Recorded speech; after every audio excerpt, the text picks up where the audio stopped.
So today we have a special guest. Could you introduce yourself really quick, please?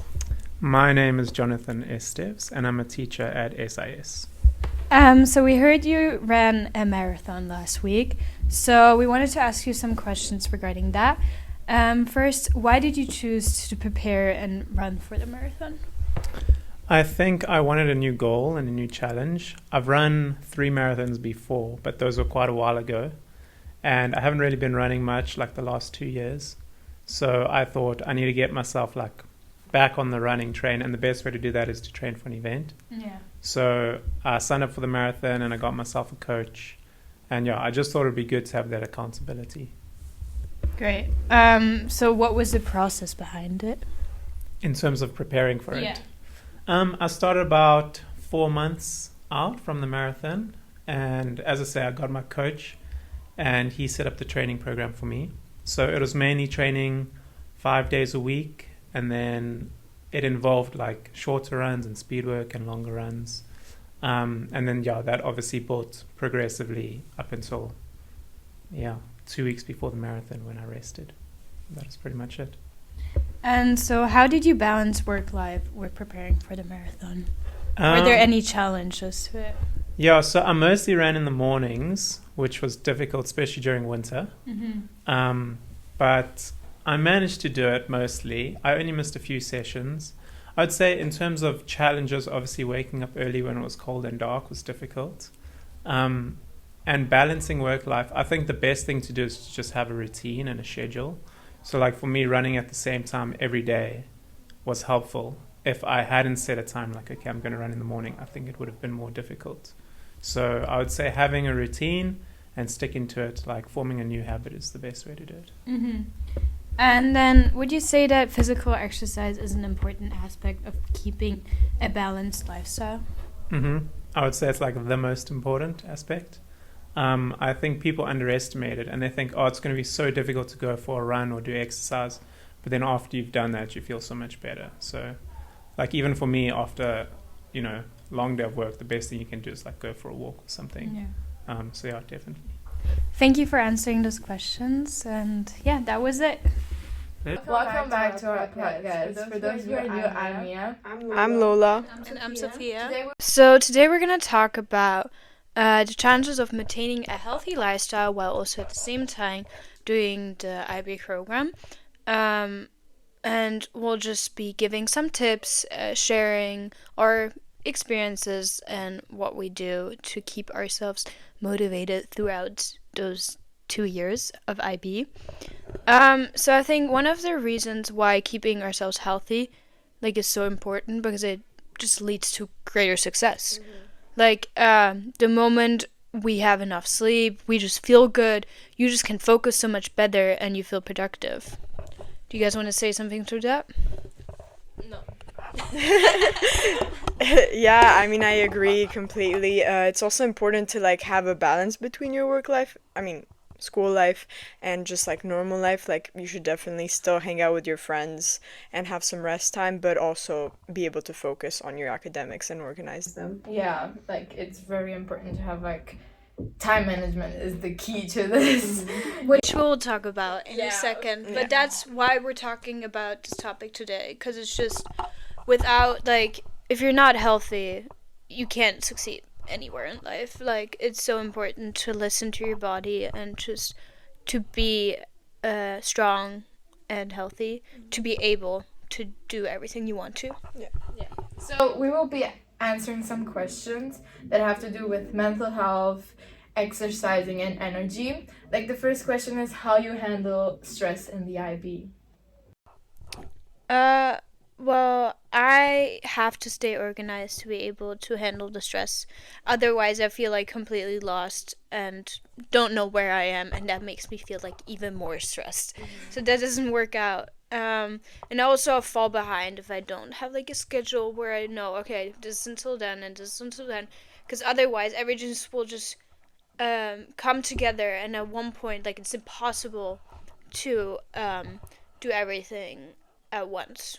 You really have to keep it organized. Yeah, you have to. I'm mostly structuring my day if I know I have something to do that day, I'm like structuring it how, like what time I'm like not at home, and then when I'm at home, like what I'm going to do for school, what is till tomorrow, like for homework, either assignments, whatever. Like organization is like key for stress in the IB.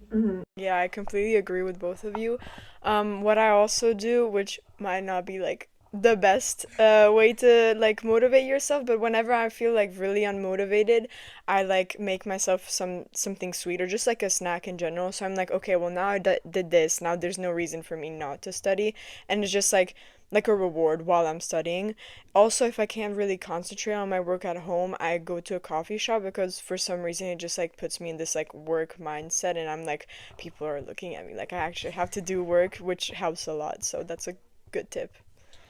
I also think like it's just important to start. Like I often feel like overwhelmed with work, and then I just sit there at home, and then I don't do anything for like an hour. Yeah. But I know like I have so much work to do, but I don't know where to start. And then it's just like I'm just doing nothing at the end. I'm just losing time. So I think you just have to start. Like just start, and you'll get into a flow eventually. Definitely. And make like a plan where you, what are you going to do like first, and then second. Mostly this will help you. So the next question is, do you think IB is more stressful than other programs? I'm going to start here really quick. Can't tell really, because I mean I've been in the IB program for 4.5 years. I only remember like the Swiss system. Definitely a lot of work, but since I've never been to like high school in Switzerland, I can't really tell the difference.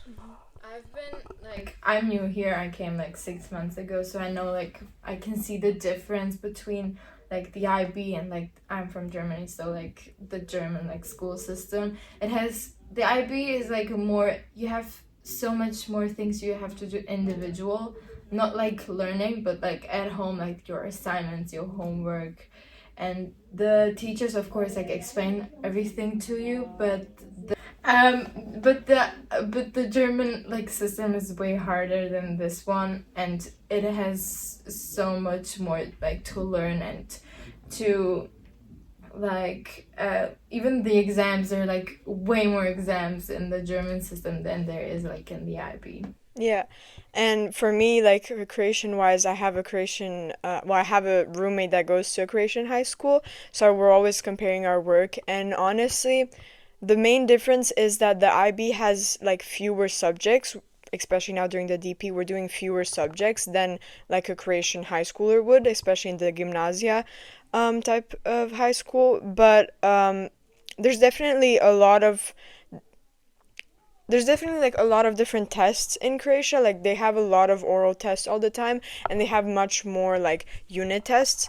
But on the other hand, I feel like the IB is also very stressful because it's like more demanding for each subject, and like Mia said, it's more individual because in Croatian school it's more like, oh, you memorize what you learned and then you repeat it on the test or on the oral exams. But then in the IB you also have to know how to apply it like in other situations.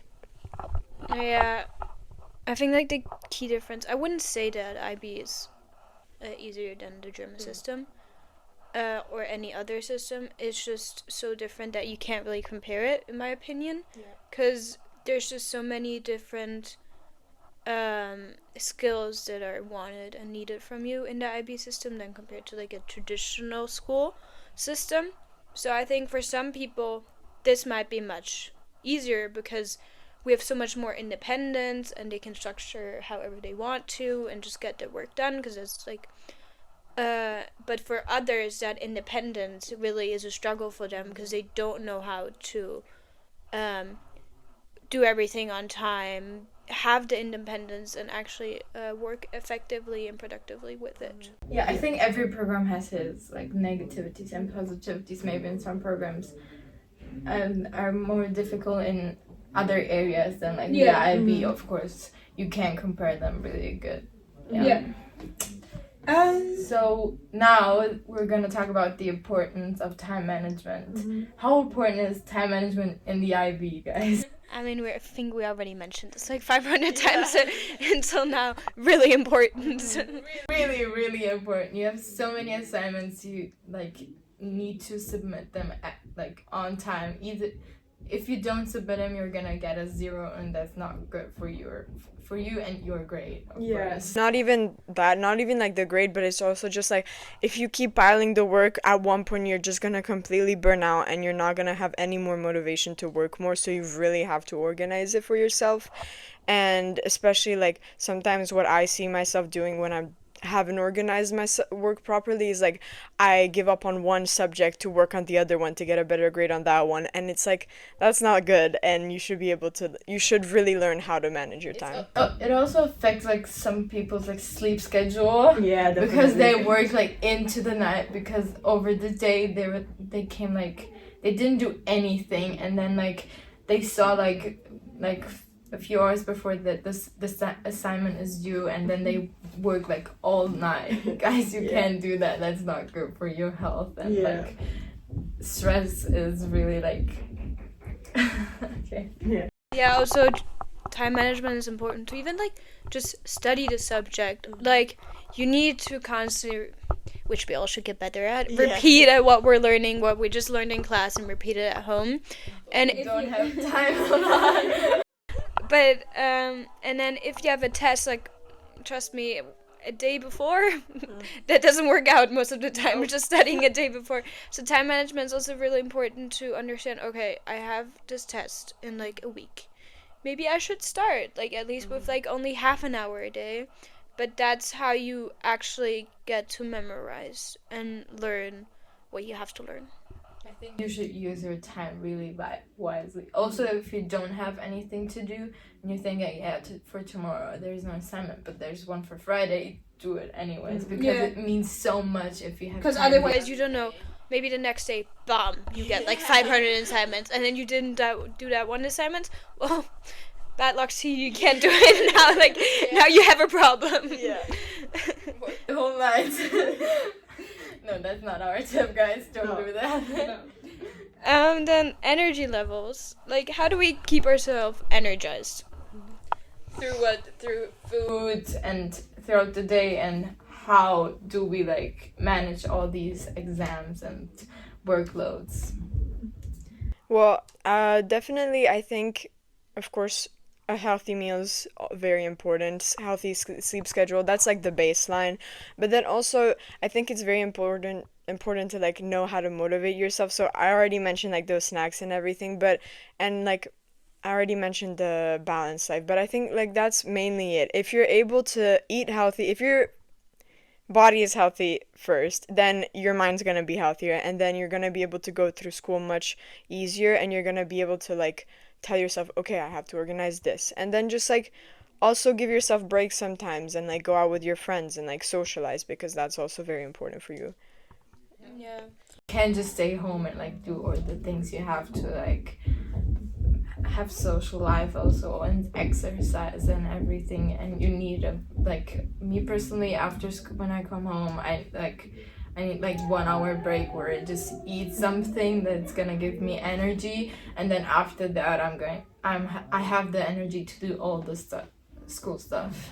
Yeah, similar with me. Like I just wanted to mention that every time I get home after school, like I take a small break, like a drink, and I eat something small, like have a snack, like fruit or whatever. And that's okay. Like everyone needs a break after school. Like you can't immediately just rush to the next school assignment, because otherwise you burn out eventually. So yeah, I think it's really important to take that small break after school before you start continuing it. Yeah. And then exercise and movement. How important is physical activity for stress relief for us, or in general? Just. Yeah, it's important. It like takes your mind off these school things. I play tennis, and when I have this, like I play 3 times a week, and I always have like 1 hour. It's like the best. I don't focus on school.